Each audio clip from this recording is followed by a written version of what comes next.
ഇന്ന് അമ്മ ധർമ്മരക്ഷാർത്ഥം ഒത്തിരി ഒത്തിരി ഒത്തിരി കാര്യങ്ങൾ ചെയ്യുന്നുണ്ട്. അമ്മ പലപ്പോഴും പറഞ്ഞിട്ടുണ്ട്, നിങ്ങൾക്ക് ശാസ്ത്രത്തിൻ്റെ ആവശ്യം വരും.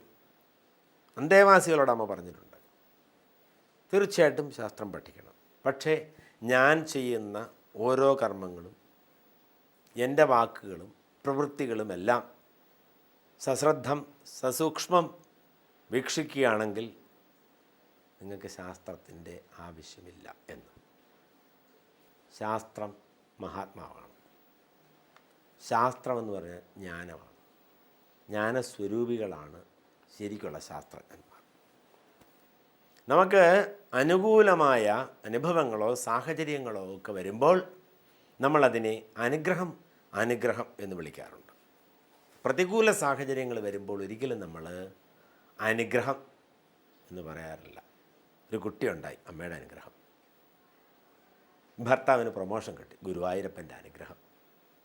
അതേസമയം അതിന് വിപരീതമായിട്ടുള്ള അനുഭവങ്ങൾ സാഹചര്യങ്ങൾ വരുമ്പോൾ നമ്മളതിനെ അനുഗ്രഹമായി കരുതുന്നില്ല.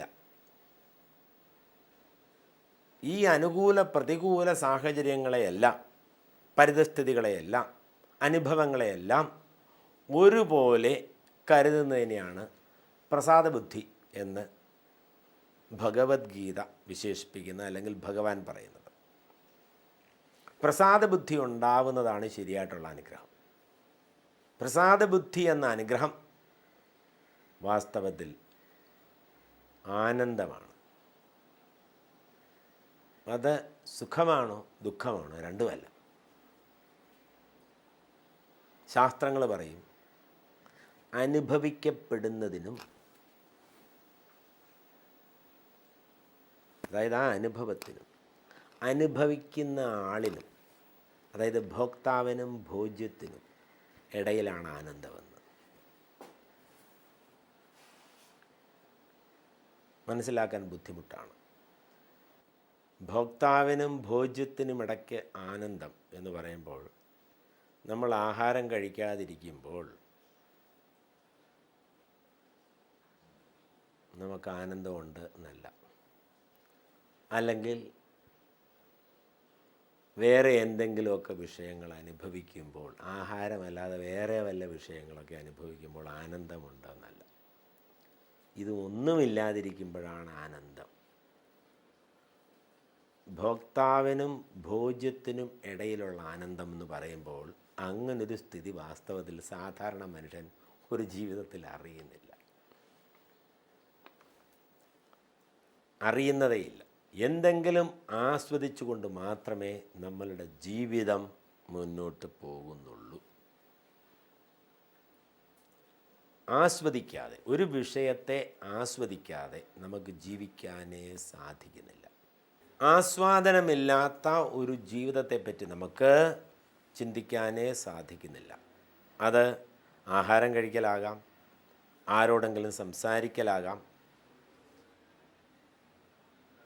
അത് കുളിയാകാം, അത് ജപമാകാം, അല്ലെങ്കിൽ പാട്ടുപാടുന്നതാകാം, തബല വായിക്കുന്നതാകാം, എന്തുവാകാം, ജോലി ചെയ്യുന്നതാകാം. വിഷയസ്പർശമില്ലാത്ത, ആസ്വാദനമില്ലാത്ത ഒരു ജീവിതത്തെപ്പറ്റി നമുക്ക് ചിന്തിക്കാൻ സാധിക്കില്ല. അങ്ങനെയാണെങ്കിൽ ഒരു സാധാരണ മനുഷ്യ ദൃഷ്ടിയിൽ അങ്ങനൊരു ജീവിതമില്ല.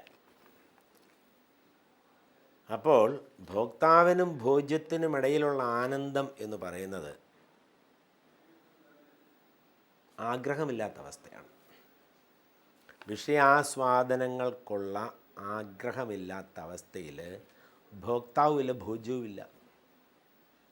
എല്ലാം താനായി മാറുന്ന ഒരവസ്ഥയിൽ. അതാണ് നേരത്തെ സർവഭൂതേഷു ചാത്മാനമൊക്കെ പറഞ്ഞത്. എല്ലാം താനായി മാറുന്ന ഒരവസ്ഥയിൽ ഭോക്താവും ഭോജ്യവും ഒന്നുമില്ല, രണ്ടാമതൊന്നും ഇല്ലാതായിത്തീരും. ഈ രണ്ടാമതൊന്നും ഇല്ലാത്ത ഒരവസ്ഥ, അതിനെയാണ് ഭഗവത്ഗീതയിൽ ബ്രാഹ്മിസ്ഥിതി എന്ന് വിശേഷിപ്പിക്കുന്നത്. അങ്ങനെയുള്ള മഹാത്മാക്കൾ, ബ്രാഹ്മിസ്ഥിതിയിലെത്തുന്ന മഹാത്മാക്കൾ, ആത്മനിഷ്ഠന്മാർ എല്ലാം ഒന്നായി കാണുന്നു. അവർക്ക് ആസ്വാദനമുണ്ടോ? ഉണ്ടെന്ന് വേണേൽ പറയാം. നമ്മുടെ ദൃഷ്ടിയിൽ അവർക്ക് ആസ്വാദനമില്ലേ? ഇല്ല എന്നും പറയാം. അത് അവരുടെ അനുഭവത്തിലാണ്. അവരിലും കുറ്റവും കുറവും കാണുന്നതാണ് ഏറ്റവും വലിയ അത്ഭുതം. അങ്ങനെയുള്ള മഹാത്മാക്കൾക്കും മമതയുണ്ട്, ആശയുണ്ട്, മോഹമുണ്ട്, രാഗദ്വേഷങ്ങളുണ്ട് എന്ന് വിമർശിക്കുന്ന ആജ്ഞതയാണ് ലോകത്തിലെ ഏറ്റവും വലിയ അത്ഭുതം. ഭഗവാൻ കൃഷ്ണൻ വ്യക്തമായി പറയുന്നു, യേഷാ ബ്രാഹ്മീസ്ഥിതി പാർത്ഥ നയനാം പ്രാപ്യ വിമുഹ്യതി സ്ഥിത്വാസ്യാം അന്തകാലേപി ബ്രഹ്മനിർവാണമൃച്ഛതി. 2-ാം അധ്യായത്തിൻ്റെ അവസാനത്തെ ശ്ലോകമാണ്. ഞാൻ ഈ പറഞ്ഞതാണ് അർജുന ബ്രാഹ്മീസ്ഥിതി. ബ്രാഹ്മീസ്ഥിതി എന്ന് പറഞ്ഞാൽ സമ്പൂർണമായ ആഗ്രഹമില്ലായ്മയുടെ, ഏകാഗ്രതയുടെ സ്ഥിതി. ഈ സ്ഥിതിയിലെത്തിയാൽ പിന്നെ എന്താണ് പറയുന്നു? ന വിമുഖ്യതി, മോഹം ഉണ്ടാവുന്നില്ല. മോഹമില്ലെങ്കിൽ ഭോജ്യവും ഭോക്താവുമില്ല, എൻജോയറും എൻജോയ്ഡും എൻജോയ്മെൻറ്റും ഒന്നുമില്ല. അതാണ് ആനന്ദം. ഇവിടെ എത്തിയാലുള്ള ഗുണമെന്താണ്? മോഹമില്ലാതാവുന്നു എന്നുള്ളതാണ്. അതിന് തെളിവെന്താണ്? അത് മോഹമില്ലാത്ത ആൾക്കാരെ കണ്ട് പഠിച്ചു കൊള്ളണം. അതിനെപ്പറ്റിയാണ് ഞാൻ ആദ്യം പറഞ്ഞത്. ആ മോഹമില്ലാത്ത അവസ്ഥ പ്രദർശിപ്പിക്കാൻ സാധിക്കത്തില്ല. വാക്ചാതുര്യോ പാണ്ഡിത്യമോ യജ്ഞമോ യാഗമോ പാട്ടോ ഒക്കെ പ്രദർശിപ്പിക്കാൻ സാധിക്കും.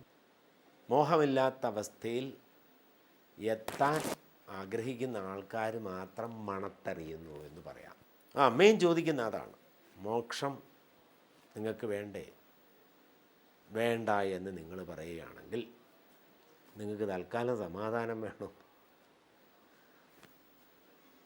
ജീവിതത്തിൽ ദുഃഖം വേണോ? വേണ്ട. ദുഃഖം ആഗ്രഹിക്കുന്ന ആരുമില്ല. നമ്മൾ ആരും ആഗ്രഹിക്കാത്ത ഒരൊറ്റ കാര്യം മാത്രമേ ഉള്ളൂ, ദുഃഖം. ബാക്കിയെല്ലാം നമ്മൾ ആഗ്രഹിക്കും. എന്നാൽ ബ്രാഹ്മീസ്ഥിതിയെ പ്രാപിച്ചു കഴിഞ്ഞാൽ ഭ്രാന്തിയില്ല, മായയില്ല, മോഹമില്ല, രാഗദ്വേഷങ്ങളില്ല. അവിടാണ് എല്ലാം താനായി കാണുന്ന സ്ഥിതി. ഈ സംഭാഷണത്തിൻ്റെ തുടർച്ച വരും ദിനങ്ങളിൽ ഉണ്ടായിരിക്കും.